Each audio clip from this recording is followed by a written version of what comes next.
그래서 주식 투자, 비트코인 투자 다 좋습니다. 네, 투자는 다 좋다고 생각을 해요. 그 대신 이 주식이나 비트코인의 장점과 단점은 반드시 여러분들이 인지를 해야 돼요. 그러고 투자를 해야 되고요. 그다음 유의점은 만약에 이런 투자를 하신다면은 제가 여러분들께 권하고 싶은 바가 딱 하나 있어요. 자, 두 번째, 저축이 최고래요. 저축이. 저축이 최고. 저축은 지금도 최고는 맞습니다. 하지만 저축이 최고라는 이유로 좀 왜곡이 됐던 게 있죠. 자, 이게 나온 게 뭐냐. 등록금 얘기가 나와 있고, 막, 고등교육법이 나와 있는데, 무슨 갑자기 교육법이 나와 있네요. 자, 예를 들기 위해서 저축이라는 거는, 과거에 이제 뭐 사셨던 분들, 뭐, 저보다 더, 저희 부모님 세대, 저보다 나이가 더 있으신 분들은 IF 시대 때 직장을 다니셨던 분들 같은 경우에는 고금리를 많이 아실 거예요. 네, 많이 들으셨죠? 뭐 20%대까지 은행에서 예금을 금리로 줬죠. 은행에다가 1억 맡기면 1년에 2천만 원을 주는 거예요. 네. 그러니 투자를 안 해도 됐던 거였죠. 그래서 뭐 60대 이상의 분들은 저축이 최고라는 그 머릿속에 인식이 있고 자식들한테도 저축이 최고라는 이야기를 많이 했던 거고요. 지금은 20%가 뭐예요? 2%도 안 주고 1% 주더라고요. 그렇죠? 네.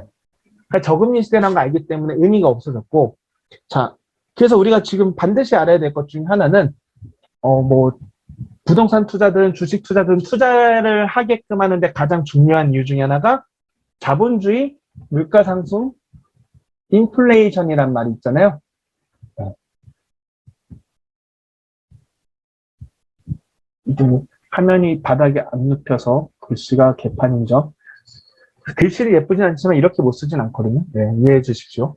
자, 인플레이션, 물가 상승이라는 거죠. 물가 상승 이야기를 좀 확실하게 이해를 해야지 왜 우리가 저축보다는 투자를 해야 되는지를 알아야 되는 거죠. 자, 이 대학교 등록금에 대해서 대학교 등록금도 물가 상승률에 나오는 예시 중에 많은 예시 중에 하나인데요. 제가 대학교 갈 때는 막 8%, 막 10%대였는데 네, 찾아보니 요즘에는 그렇게 높지가 않더라고요. 인상 한도가. 뭐 2011년도에는 5.1%대에서 계속 줄어들어가지고 2018년도에 1.8%, 2019년도에 2.25%까지 인상 한도를 정해줘요. 자, 인상 한도는 뭐하고 연결되어 있냐면요. 소비자 물가 상승률에 연동을 시켜놨어요. 나라에서요. 지금 무슨 말이냐? 직전 3개년도, 올해가 2021년도니까요. 2021년, 2020년, 이 직전의 3개년도 평균 소비자 물가 때 1.5배를 초과하지 못하게 묶어놨어요. 네, 그래서 이제 물가 상승률도 저금리와 함께 같이 지금 경제가 성장을 하지 못하니까 낮게 성장되고 있죠. 지금 현재 10년 가까이 동안. 그래서 보니까 뭐 0.7%, 1.0, 1.5 이렇게 낮다 보니까 대학교 등록금 인상률도 낮은데 2019년도 기준에 이제 대학저를 보면은 연대가 가장 높았어요. 자, 우리 자식 이제 연대 보내야 되잖아요. 자식 있으신 분들은. 자, 연대가 제일 비쌌어요. 예. 한 학기 등록금이 915만 원 평균이 제일 비싼 학교였는데요. 자, 지금 우리의 자식이 있어요. 만약에 고3입니다. 자, 내년에 연대를 넘어가고 싶어요. 네, 연대 갈 성적이 되네요. 그래서 내년에 대학교 등록 자금을 미리 은행에 저축을 해요. 연대가 이제 우리 자녀가 갈 학교를 알아보니까 등록금이 900만 원이었던 거예요. 자, 그래서 내가 900만 원을 은행에 저축 예금을 딱 했어요. 1년 뒤에 딱 입학할 때 주려고. 그러면은 900만 원을 가만히 넣어놨는데 이제 다음에 이제 제 자식이 내 딸이 뭐냐 그 연대에 들어가려고 딱 한 거죠. 연대에 들어가려고 했더니 대학교 등록금이 인상을 한 거예요. 네, 그래서 만약에 뭐 2.25%니까 계산하기 어렵네요. 900만 원이니까 한 2% 상승했다고 할게요. 2% 상승을 하면은 900만 원에 2%니까 918만 원이 되겠네. 자, 대학교 등록금이 은행에다 내가 900만 원을 넣어놨는데 등록금은 인상이 됐어요. 다음에 내 딸을 보내려고 했더니. 그래서 918만 원이 필요한 거예요. 뭐 우리 지갑에서 18만 원 더 내가지고 내면 되지라고 생각할 수 있지만 우리는 돈에 맞게끔 목적에 맞게끔 돈을 준비해 놓은 거였잖아요. 그래서 은행에 찾으러 갔죠. 은행에 맡겼더니 은행에서 나한테 1% 예금금리밖에 주지 않아가지고 나한테 그럼 909만 원이니까 9만 원 보태면 되겠지 했는데 이 9만 원도 다 안 주고 15.4%를 떼가지고 한 907만 원 정도 주는 거죠. 나한테. 네. 907만 원. 즉, 올해 만약에 내 딸이 연대를 갔으면 900만 원을 충분히 갈 수 있었는데 아무 짓도 안 하고 그냥 은행에다 900만 원만 냅뒀어요. 오히려 집에다 놔뒀으면 돈이 안 늘어났겠죠. 금리가 없었으니까. 은행에다 맡겨놨는데 907만 원이 됐고 대학교 등록금 918만 원으로 늘어난 거예요. 즉 못 보내게 된다는 거죠. 네. 즉 저금리 시대가 되면서 물가 상승률보다 낮게 저금리 형성이 되어 있다는 이야기죠. 즉 그냥 저축만 해서는 돈의 가치가 계속 떨어지는 거예요.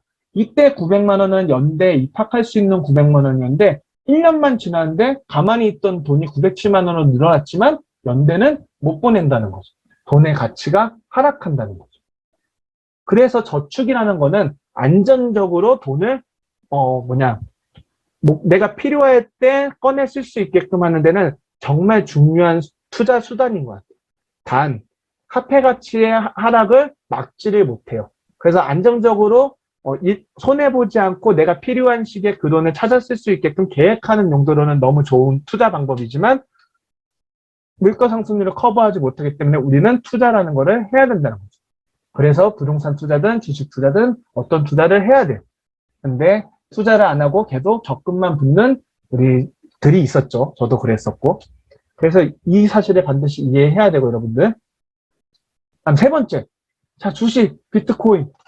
이건 거의 다 하는 것 같아요. 예, 안 하는 사람이 없습니다. 100만 원이든. 자, 100만 원을 해봐. 뭐 주식 한 주 사는데 10만 원만 있어도 10주 살 수 있는 주식도 있고, 뭐 100주를 살 수 있는 주식들도 있다 보니 적은 돈으로 접근할 수가 있기 좋아요.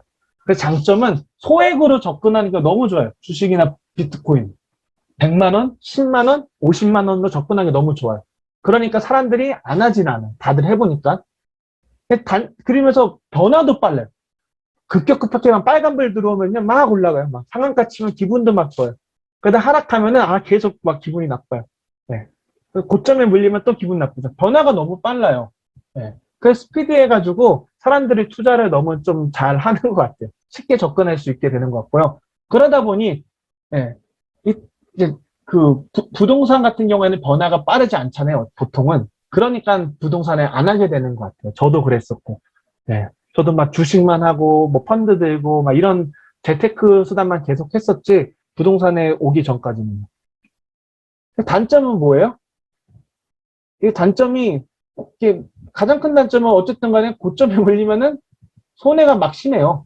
그리고 이제 뭐 요즘에 말하는, 쨌든 기업에 사면 된다, 이런 얘기도 하지만, 뭐 IMF를 겪으셨던 분은 아시겠지만, 뭐 대우자동차 같은 경우, 대우그룹도 10위 안에 들던 그룹이었어요, 대한민국. 근데 하루아침에 망했어요. 네. 지금도 코스피 10위 안에 드는 기업들이 10년 뒤, 20년 뒤에 고대를 유지하고 있으라는 법은 없어요. 네. 그래서 그게 좀 가장 큰 리스크죠.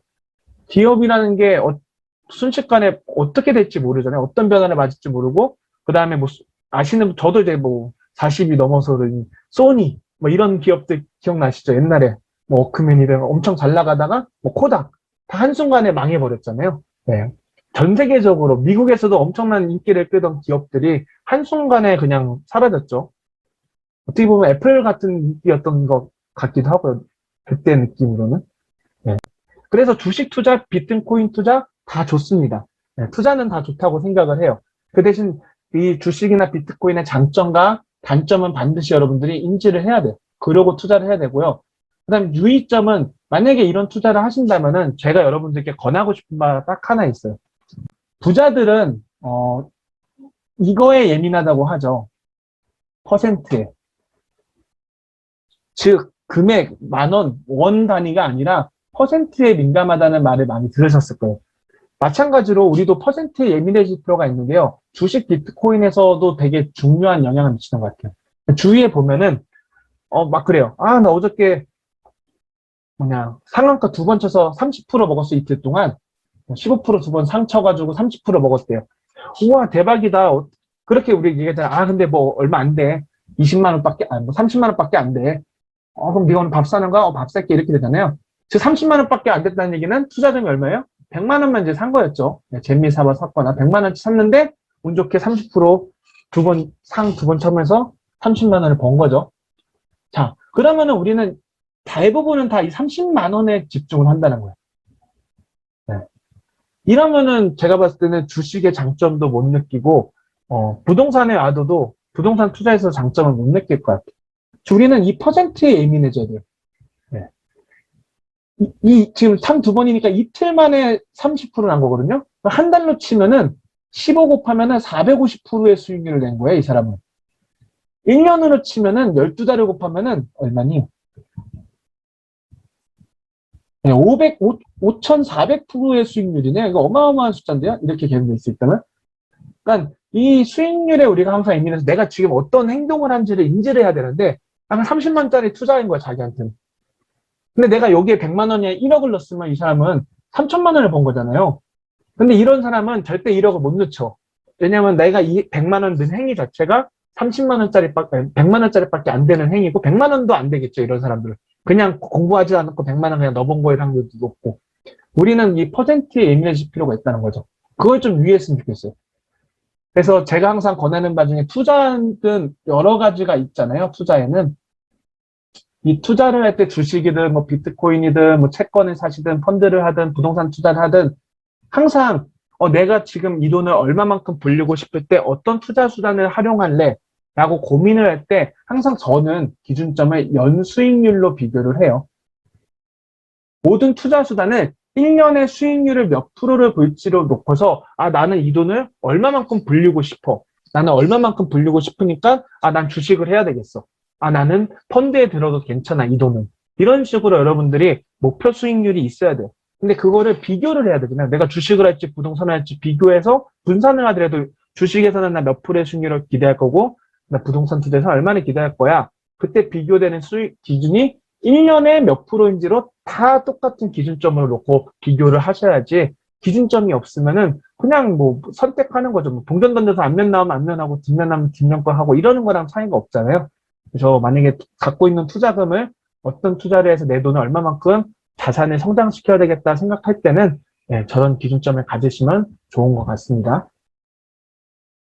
그래서 부동산과의 공통점은 부동산도 최근에 빠른 변화가 되게 있었잖아요. 한 10년 만에 급격한 변화를 보였거든요. 10년, 그래서 10년 주기산의 이야기가 나오긴 하는데 이 빠른 변화가 있어가지고 최근에는 좀 공통점이 있었고요. 그 다음에 수익률이 주식이나 비트코인이나 부동산은 다 높은 편이에요. 펀드나 뭐 이런 채권 투자 수익률보다 고수익률을 지향하죠. 차이점은 다음 페이지에 한번 봐볼게요. 차이점은 이건 것 같아요. 유형자산과 무형자산. 여러 가지 차이점이 있지만 뭐 간단하게 대표적으로 하나를 끄집어냈을 때는 부동산 같은 경우는 이렇게 눈에 보여요. 집이. 유형, 형태가 보여요. 자산 중에서.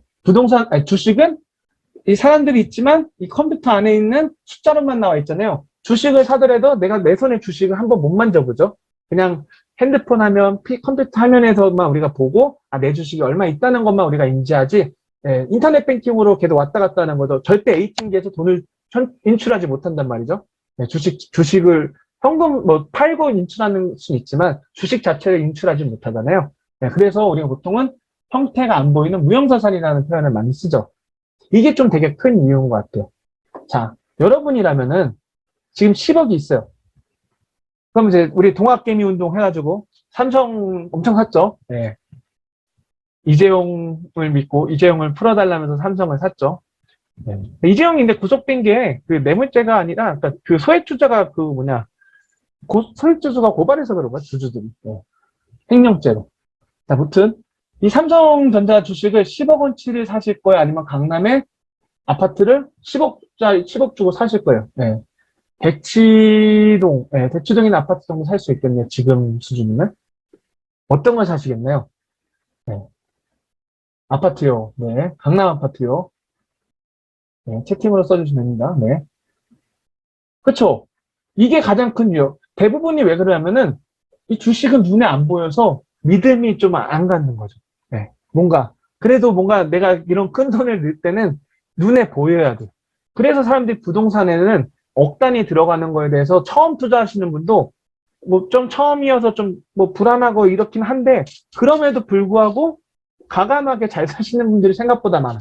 하지만 주식에 저렇게 넣으라 그러면은 쉽지 않다는 거죠. 그만큼 경험이 쌓여야 되고 내가 수익률에 대해서 어느 정도의 기준점을 가져야 되고 그래서 저는 부동산 투자가 안정적이고 사람들이 계속 참여를 할 수 있는 그 큰 이유 중에 하나라고 생각을 해요. 네. 그리고 수익도 높게 가져가는 이유기도 하고요.